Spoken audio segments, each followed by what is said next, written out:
વિદ્યુત રસાયણની દુનિયામાં આપનું સ્વાગત છે। આપણે પાર્ટ 1માં ગેલ્વેનિક કોષની સંરચના, એનોડ કેથોડ ધ્રુવ પર થતી પ્રક્રિયાઓ, એનોડ ધ્રુવ શા માટે ઋણભારિત તથા કેથોડ ધ્રુવ શાથી ધનભારિત છે, અર્ધકોષ એટલે શું, અર્ધકોષને સંક્ષિપ્તમાં કઈ રીતે લખી શકાય જેવી વિગતો શીખ્યા। આપણે અર્ધકોષના સાંકેતિક નિરૂપણનું પુનરાવર્તન કરીશું, બરોબર ને? હા, કેમ નહીં। અર્ધકોષનું સાંકેતિક નિરૂપણ। અર્ધકોષનું સાંકેતિક નિરૂપણ વિદ્યુતધ્રુવ અને સક્રિય આયનોના સૂત્ર વચ્ચે ઊભી લીટી મૂકી કરવામાં આવે છે। જેમ કે સીયુની પ્લેટ Cu2+ના 0.1 મોલર દ્રાવણમાં છે, તો Cu ઊભી લીટી Cu+2નું 0.1 મોલર દ્રાવણ। ઝીંકની પ્લેટ Zn+2ના 1 મોલર દ્રાવણમાં છે, તો ઝીંક ઊભી લીટી Zn+2 1 મોલર દ્રાવણ। અર્ધકોષનું સાંકેતિક નિરૂપણ વાયુ વિદ્યુત ધ્રુવનું સાંકેતિક નિરૂપણ નિષ્ક્રિય ધાતુ અથવા અધાતુનું અણુસૂત્ર, વાયુનું અણુસૂત્ર, સક્રિય આયનોના સૂત્ર દ્વારા કરવામાં આવે છે। દાખલા તરીકે, જો પ્લેટિનમ ધાતુની પ્લેટ H2 વાયુનું 1 વાતાવરણ દબાણ છે અને તે H+ના 1 મોલર દ્રાવણમાં મૂકેલી છે। બીજું ઉદાહરણ લઈએ તો પ્લેટિનમની પ્લેટ Cl2 વાયુનું 1 વાતાવરણ દબાણ તે Cl-1ના 0.3 મોલર દ્રાવણમાં મૂકેલી છે। બે અર્ધકોષ જોડાય તો સંપૂર્ણ કોષ બને, તો આ સંપૂર્ણ કોષને સાંકેતિક રીતે કઈ રીતે લખી શકાય? જ્યાં ઓક્સિડેશન થાય છે તે એનોડ અર્ધકોષ ડાબી બાજુએ લખવાનો તથા જ્યાં રિડક્શન થાય છે તે કેથોડ અર્ધકોષ જમણી બાજુએ મુકાય છે। પછી શું?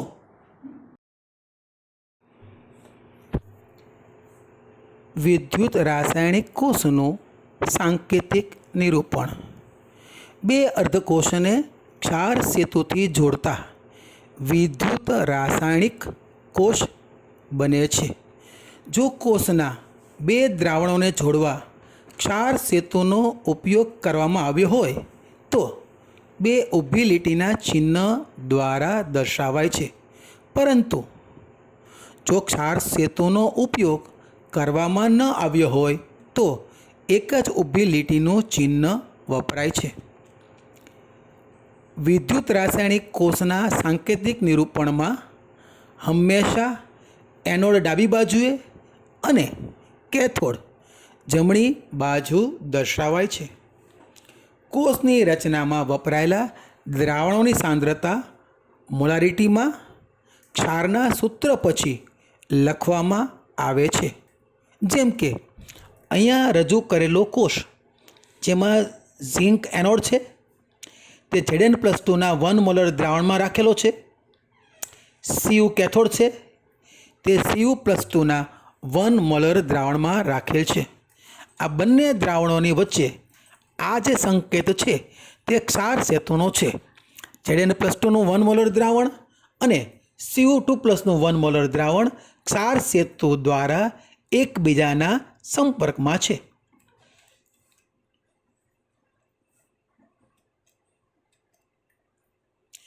વિદ્યુત રાસાયણિક કોષના સાંકેતિક નિરૂપણમાં આગળ શીખ્યું વાયુ વિદ્યુત ધ્રુવની રચનામાં વાયુનું દબાણ વાતાવરણ એકમમાં વાયુના સૂત્ર પછી લખાય છે।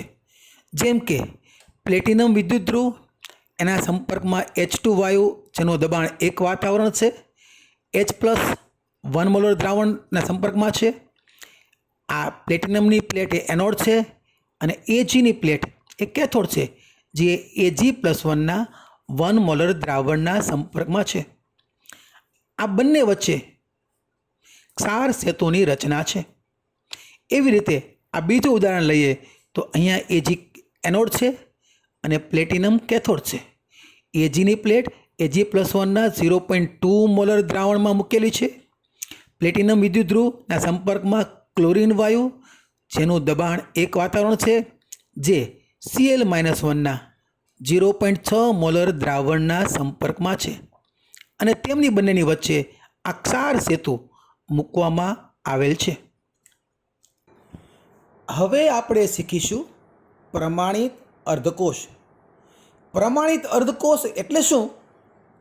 આંતરરાષ્ટ્રીય કક્ષાએ અર્ધકોષના દ્રાવણની સાંદ્રતા, વાયુરૂપ ઘટક હોય તો દબાણ, તાપમાન જેવી બાબતોનો સમાવેશ કરી કેટલાક સામાન્ય નિયમો બનાવ્યા છે.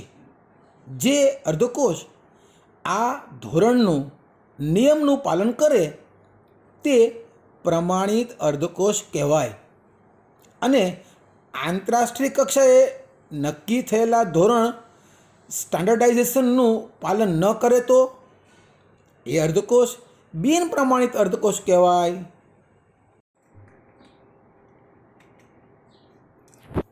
પ્રમાણિત અર્ધકોષ 25°C તાપમાને જો અર્ધકોષના દ્રાવણની સાંદ્રતા 1 મોલર હોય અને જો વાયુરૂપ અર્ધકોષમાં વાયુનું દબાણ 1 વાતાવરણ હોય તો તે પ્રકારના કોષને પ્રમાણિત અર્ધકોષ કહે છે. જેમ કે અહીંયા સ્ક્રીન ઉપર એક સંપૂર્ણ વીજ રાસાયણિક કોષ રજૂ કર્યો છે. ડાબી બાજુ પ્લેટિનમ એ એનોડ વિદ્યુત ધ્રુવ છે, જ્યારે જમણી બાજુ Ag કેથોડ વિદ્યુત ધ્રુવ તરીકે છે. અહીંયા રહેલા અર્ધકોષમાં વાયુનું દબાણ 1 વાતાવરણ છે, જ્યારે દ્રાવણમાં H+ આયનની સાંદ્રતા 1 મોલર છે, એટલે તે એનોડ અર્ધકોષ પ્રમાણિત અર્ધકોષ છે. તેવી જ રીતે જમણી બાજુના અર્ધકોષમાં Ag+1ના દ્રાવણની સાંદ્રતા 1 મોલર છે. અહીંયા તે નિયમનું પાલન કરે છે, એટલે કેથોડ અર્ધકોષ પણ પ્રમાણિત અર્ધકોષ છે.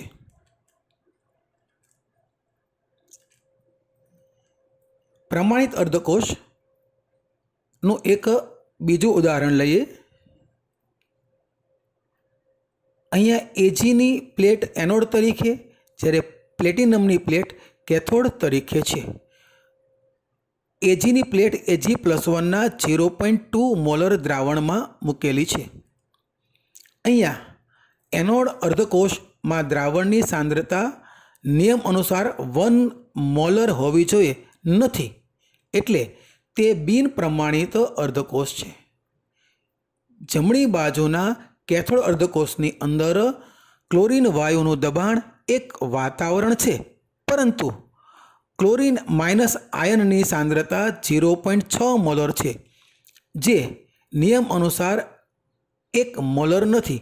આથી કેથોડ અર્ધકોષ અહીંયા પણ બિન પ્રમાણિત અર્ધકોષ છે.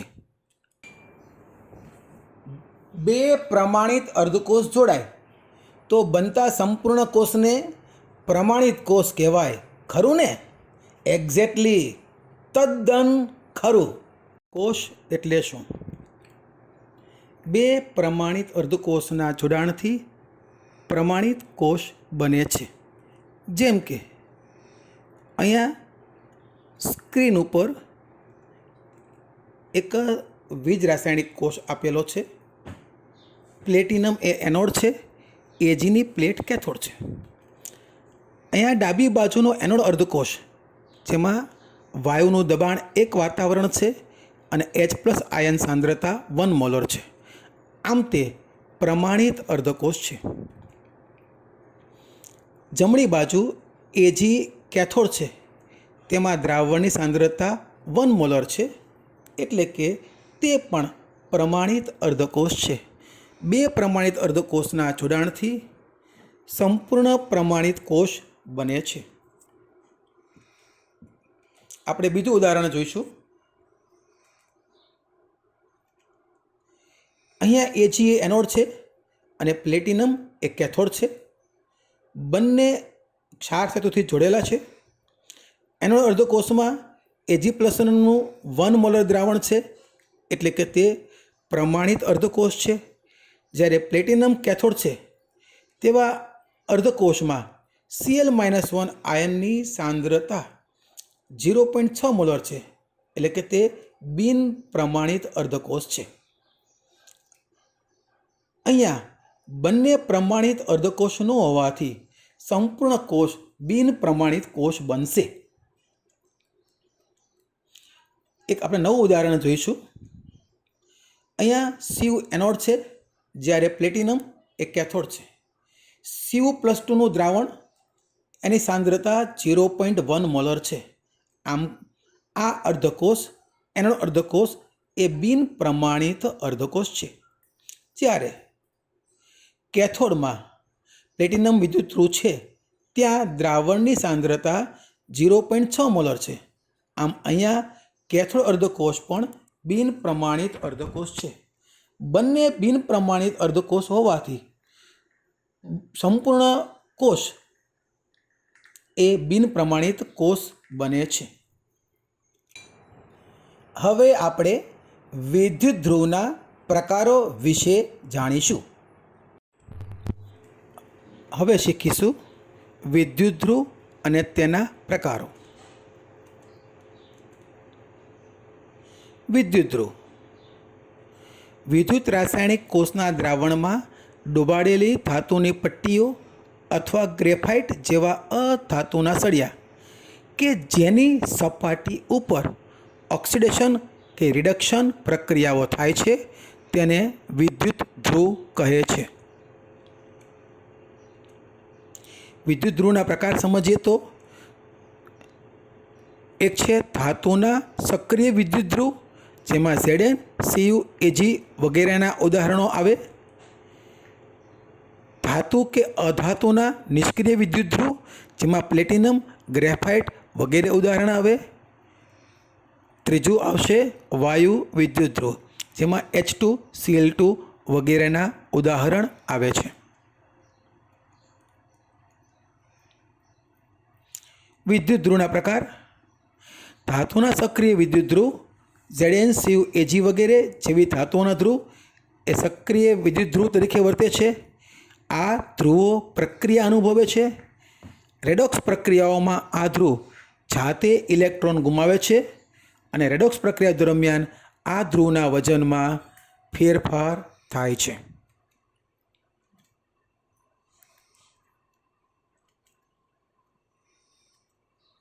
ધાતુ કે અધાતુના નિષ્ક્રિય વિદ્યુત ધ્રુવ, જેમ કે પ્લેટિનમ એ ધાતુ છે અને ગ્રેફાઇટ એ અધાતુ છે. આ ધ્રુવો પ્રક્રિયા અનુભવતા નથી. રેડોક્સ પ્રક્રિયાઓ આ ધ્રુવની સપાટી ઉપર થાય છે. રેડોક્સ પ્રક્રિયાઓ દરમિયાન આ ધ્રુવના વજનમાં કોઈ જ ફેરફાર થતો નથી. આપણે ગેલ્વેનિક કોષની સંપૂર્ણ રચના ગોઠવીએ ત્યારે તેમાં રાસાયણિક પ્રક્રિયા થાય અને આપણને ચોક્કસ વીજ જથ્થો પોટેન્શિયલ મળે છે, જેને આપણે કોષ પોટેન્શિયલ કહીએ છીએ. કોષ પોટેન્શિયલ એટલે શું? વિદ્યુત રાસાયણિક કોષમાંના બે વિદ્યુત ધ્રુવોને જોડતા ઇલેક્ટ્રોનનો પ્રવાહ રાસાયણિક પ્રક્રિયાને લીધે ઉપજેલા વિદ્યુત દબાણ હેઠળ એનોડથી કેથોડ તરફ બાહ્ય પરિપથમાં વહે છે. આ વિદ્યુત દબાણને કોષ પોટેન્શિયલ કહે છે. કોષ પોટેન્શિયલ એટલે E સેલ.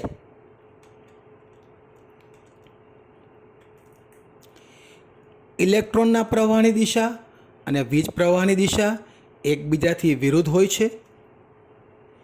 વિદ્યુત રાસાયણિક કોષમાંના બે વિદ્યુત ધ્રુવોને જોડીએ તો ઇલેક્ટ્રોનનો પ્રવાહ એનોડથી કેથોડ તરફ બાહ્ય પરિપથમાં વહે છે અને વીજ પ્રવાહની દિશા કેથોડથી એનોડ તરફ હોય છે. આ સમયે જો કોષ પ્રમાણિત હોય તો કોષ પોટેન્શિયલનો સિમ્બોલ E0 સેલ સંજ્ઞાથી દર્શાવાય છે, અને જો કોષ બિન પ્રમાણિત હોય, સંપૂર્ણ કોષ બિન પ્રમાણિત હોય તો કોષ પોટેન્શિયલનું મૂલ્ય E સેલ સંજ્ઞાથી દર્શાવાય છે. રિપીટ કરું છું, કોષ પોટેન્શિયલ પ્રમાણિત હોય તો કોષ પોટેન્શિયલ E0 સેલ, અને જો કોષ બિન પ્રમાણિત હોય તો કોષ પોટેન્શિયલ E સેલ સંજ્ઞાથી દર્શાવાય છે. જેમ કે કોષ પોટેન્શિયલ. કોષનો પોટેન્શિયલ ખરેખર તો બે વિદ્યુત ધ્રુવોની ઇલેક્ટ્રોન સ્વીકાર કરવાની વૃત્તિની તીવ્રતાનો તફાવત છે.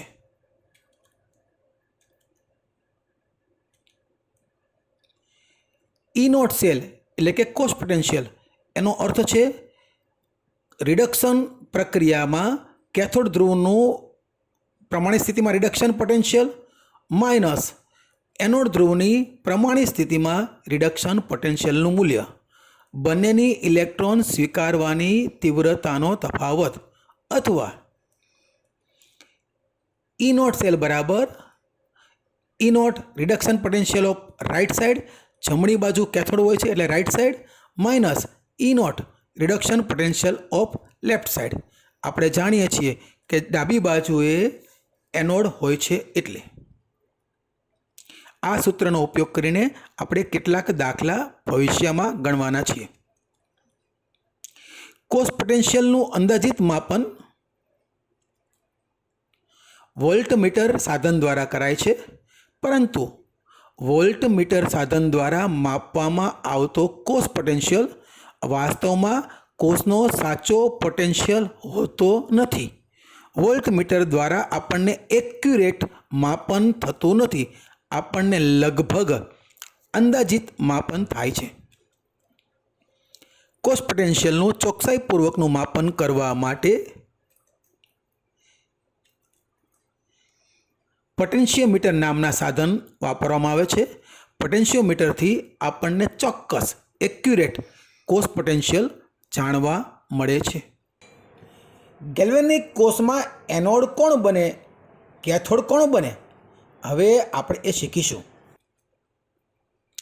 વિદ્યુત રાસાયણિક કોષમાં એનોડ કોણ બને, કેથોડ કોણ બને, તો આપણે જાણીએ છીએ કે જેની ઇલેક્ટ્રોન સ્વીકારવાની વૃત્તિ વધુ હોય, દરેક વિદ્યુત ધ્રુવ ઓછા વત્તા પ્રમાણમાં ઇલેક્ટ્રોન સ્વીકાર કરવાની વૃત્તિ ધરાવે છે, પરંતુ જેની ઇલેક્ટ્રોન સ્વીકાર કરવાની વૃત્તિ વધુ હોય, જે ધ્રુવ ઇલેક્ટ્રોન સ્વીકાર કરવાની વૃત્તિ વધુ ધરાવે તે કેથોડ કહેવાય, અને જેની પ્રમાણમાં ઇલેક્ટ્રોન સ્વીકાર કરવાની વૃત્તિ ઓછી હોય તે એનોડ બને છે.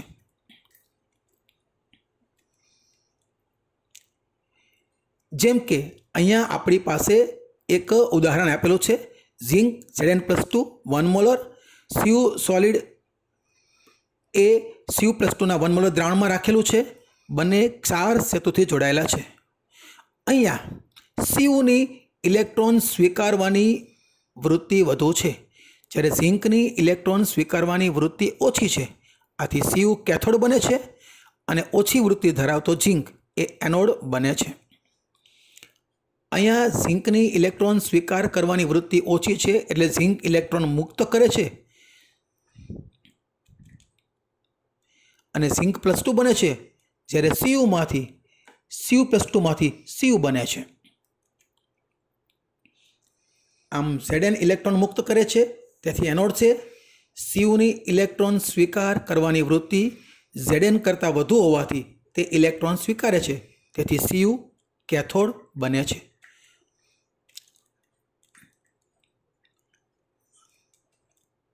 આપણે બીજું ઉદાહરણ જોઈશું. અહીંયા સ્ક્રીન ઉપર એક સંપૂર્ણ વિદ્યુત રાસાયણિક કોષ આપેલો છે. અહીંયા Cu કેમ એનોડ છે અને Ag કેમ કેથોડ છે, તો એનું કારણ એવું છે કે Agની ઇલેક્ટ્રોન સ્વીકાર કરવાની વૃત્તિ વધુ છે એટલે તે કેથોડ બને છે, અને Cuની ઇલેક્ટ્રોન સ્વીકાર કરવાની વૃત્તિ પ્રમાણમાં ઓછી છે, આથી Cu એનોડ બને છે. અહીં Cu ઇલેક્ટ્રોન મુક્ત કરશે અને ઇલેક્ટ્રોન સ્વીકાર કરવાની વૃત્તિ તેની Ag કરતાં ઓછી છે એટલે તે ઇલેક્ટ્રોન મુક્ત કરશે. પ્રક્રિયા થશે, Cuમાંથી Cu+2 બનશે અને Ag+1માંથી Ag બનશે. અહીંયા સમીકરણ સંતુલિત કરેલું નથી. આમ Cu ઇલેક્ટ્રોન મુક્ત કરશે તેથી એનોડ છે. Agની ઇલેક્ટ્રોન સ્વીકાર કરવાની વૃત્તિ વધારે છે એટલે તે ઇલેક્ટ્રોન સ્વીકારશે, તેથી Ag સિલ્વર કેથોડ બને છે. કોઈપણ એક વિદ્યુત ધ્રુવની ઇલેક્ટ્રોન સ્વીકાર કરવાની વૃત્તિની તીવ્રતાનું નિરપેક્ષ મૂલ્ય માપી શકાતું નથી, કારણ કે એક વિદ્યુત ધ્રુવ વિદ્યુત પ્રવાહ ઉત્પન્ન કરી શકતો નથી. કોઈપણ એક અર્ધકોષ ક્યારેય એકલો વિદ્યુત પ્રવાહ ઉત્પન્ન ન કરી શકે, કારણ કે એક અર્ધકોષથી રેડોક્સ પ્રક્રિયા પૂર્ણ થતી નથી. આપણે સંપૂર્ણ પ્રમાણિત કોષનો પોટેન્શિયલ પ્રયોગ દ્વારા શોધી શકીએ છીએ, બરોબર? પણ કોઈ એકલા અર્ધકોષનો પ્રમાણિત સ્થિતિમાં અર્ધકોષ પોટેન્શિયલ કઈ રીતે શોધી શકાય? એકલો અર્ધકોષ તો વીજ પ્રવાહ ઉત્પન્ન કરતો નથી. સાચી વાત છે. આપેલા અર્ધકોષનો પ્રમાણિત અર્ધકોષ પોટેન્શિયલ શોધવા માટે પ્રમાણિત હાઇડ્રોજન વિદ્યુત ધ્રુવનો ઉપયોગ કરાય છે. તેની સાપેક્ષમાં અન્ય અર્ધકોષનો પ્રમાણિત અર્ધકોષ પોટેન્શિયલ મળે છે. આપણે પ્રમાણિત હાઇડ્રોજન વિદ્યુત ધ્રુવ તથા અર્ધકોષનો પ્રમાણિત અર્ધકોષ પોટેન્શિયલ કેવી રીતે શોધી શકાય તે હવે સમજશું. પ્રમાણિત હાઇડ્રોજન અર્ધકોષ. અહીંયા સ્ક્રીન ઉપર તમે પ્રમાણિત હાઇડ્રોજન અર્ધકોષની સંરચના જોઈ રહ્યા છો. અહીંયા પ્લેટિનમ બ્લેકની પ્લેટ નીચેના ભાગમાં ગોઠવેલી હોય છે. પ્લેટિનમની તકતી ઉપર પ્લેટિનમના બારીક કણો ચોંટાડવાથી જે પ્લેટ બને છે તેને પ્લેટિનમ બ્લેકની પ્લેટ કહે છે.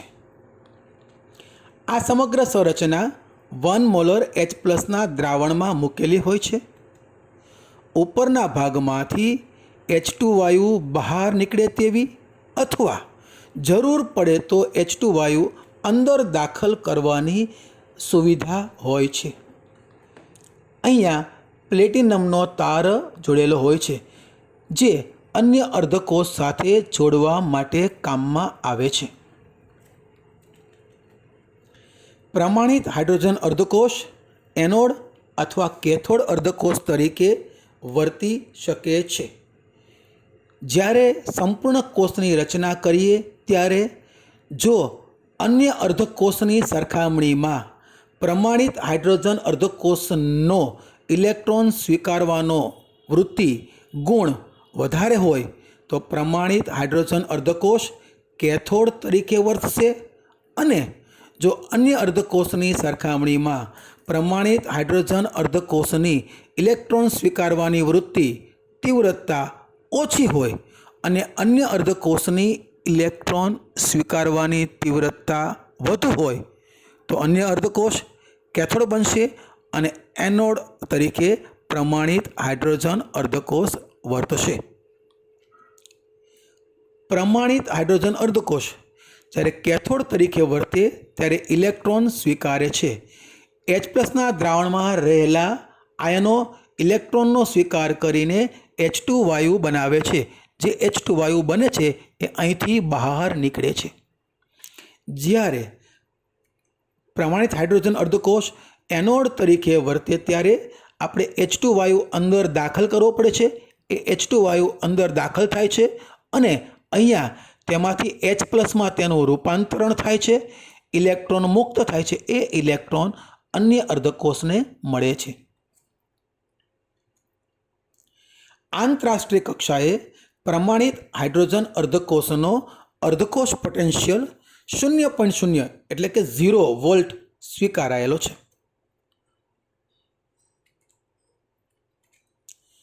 હવે આપણે શીખીશું પ્રમાણિત અર્ધકોષનો પોટેન્શિયલ કઈ રીતે નક્કી થઈ શકે. પ્રમાણિત અર્ધકોષ પોટેન્શિયલ નક્કી કરવાની રીત.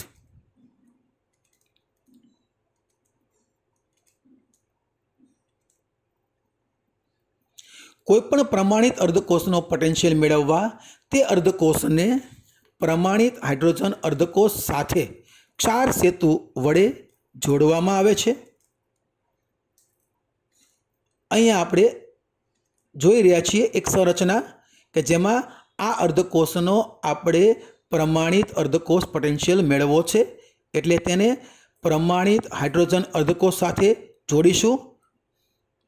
અહીંયા આપેલા અર્ધકોષની ઇલેક્ટ્રોન સ્વીકાર કરવાની વૃત્તિ પ્રમાણિત હાઇડ્રોજન અર્ધકોષ કરતાં ઓછી છે, એટલે પ્રમાણિત હાઇડ્રોજન અર્ધકોષ કેથોડ બનશે, જ્યારે આપેલો અર્ધકોષ એનોડ બનશે.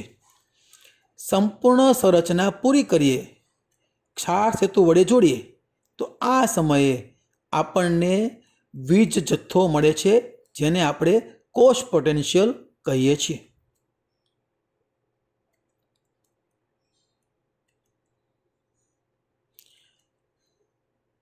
તૈયાર થયેલા સંપૂર્ણ કોષનો પોટેન્શિયલ ઇનોટ સેલ પોટેન્શિયોમીટર નામના સાધન વડે આપણે માપીએ છીએ.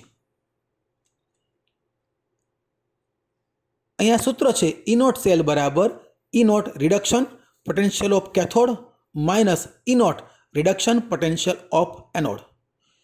અહીંયા જમણી બાજુનો રિડક્શન પોટેન્શિયલ કેથોડનો 0.0 વોલ્ટ આપણે સ્વીકારીને અન્ય અર્ધકોષનો કોષ પોટેન્શિયલ શોધી શકીએ છીએ. દોસ્તો, અહીંયા આપણે બીજી શરતના જોઈ રહ્યા છીએ કે જેમાં ઇલેક્ટ્રોન સ્વીકાર કરવાની વૃત્તિ ધરાવતો અર્ધકોષ કે જેની પ્રમાણિત હાઇડ્રોજન અર્ધકોષ કરતાં ઇલેક્ટ્રોન સ્વીકાર કરવાની વૃત્તિ વધુ છે. એટલે ઇલેક્ટ્રોન સ્વીકાર કરવાની વૃત્તિ વધુ હોવાથી તે કેથોડ બનશે અને પ્રમાણિત હાઇડ્રોજન વિદ્યુત ધ્રુવ પ્રમાણિત હાઇડ્રોજન અર્ધકોષ એ એનોડ તરીકે વર્તશે. સંપૂર્ણ સંરચના ગોઠવીએ તો અહીંયા પ્રક્રિયા શરૂ થશે અને થોડા સમય પછી આપણને એક ચોક્કસ કોષ પોટેન્શિયલ પ્રયોગમાં આપણને મળશે. જે કોષ પોટેન્શિયલનું મૂલ્ય આપણે પોટેન્શિયોમીટર નામના સાધનની મદદથી માપીએ છીએ. અહીંયા મળતું કોષ પોટેન્શિયલ એટલે ઇનોટ સેલ, એ ઇનોટ સેલનું મૂલ્ય જમણી બાજુનો કેથોડ ધ્રુવનો રિડક્શન પોટેન્શિયલ પ્રમાણિત સ્થિતિમાં માઇનસ પ્રમાણિત સ્થિતિમાં એનોડ ધ્રુવનો રિડક્શન પોટેન્શિયલ, એ સૂત્રનો ઉપયોગ કરીને આપણે ગણતરી કરી શકીશું. અહીંયા કેથોડ ધ્રુવનો પોટેન્શિયલ પ્રમાણિત સ્થિતિમાં એનોડ ધ્રુવનો કોષ પોટેન્શિયલ 0.0 વોલ્ટ લેશું. કેથોડ ધ્રુવનો પોટેન્શિયલ આપણે શોધી શકીશું.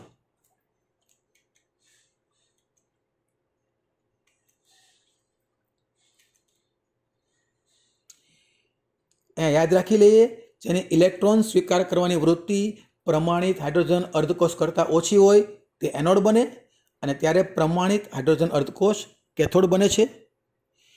જેની ઇલેક્ટ્રોન સ્વીકાર કરવાની વૃત્તિ પ્રમાણિત હાઇડ્રોજન અર્ધકોષ કરતાં વધુ છે, એટલે તે ઇલેક્ટ્રોન સ્વીકારશે, તેથી તે અર્ધકોષ કેથોડ બને છે અને તે સમયે પ્રમાણિત હાઇડ્રોજન અર્ધકોષ એનોડ બને છે. તૈયાર થયેલા સંપૂર્ણ કોષનો પોટેન્શિયલ ઇનોટ સેલ પોટેન્શિયોમીટર નામના સાધન વડે માપવામાં આવે છે.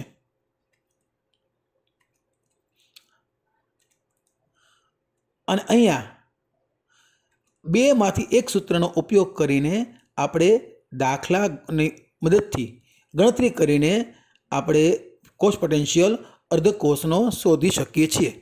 કારણ કે આપણને ખબર છે કે પ્રમાણિત હાઇડ્રોજન અર્ધકોષનું મૂલ્ય આંતરરાષ્ટ્રીય કક્ષાએ 0 ગણવાનું સ્વીકારાયેલું છે. આ રીતે પ્રયોગથી માપેલો કોષ પોટેન્શિયલ ઈ નોટ સેલ બીજા અર્ધકોષના પ્રમાણિત અર્ધકોષ પોટેન્શિયલના મૂલ્યને સમાન હોય છે.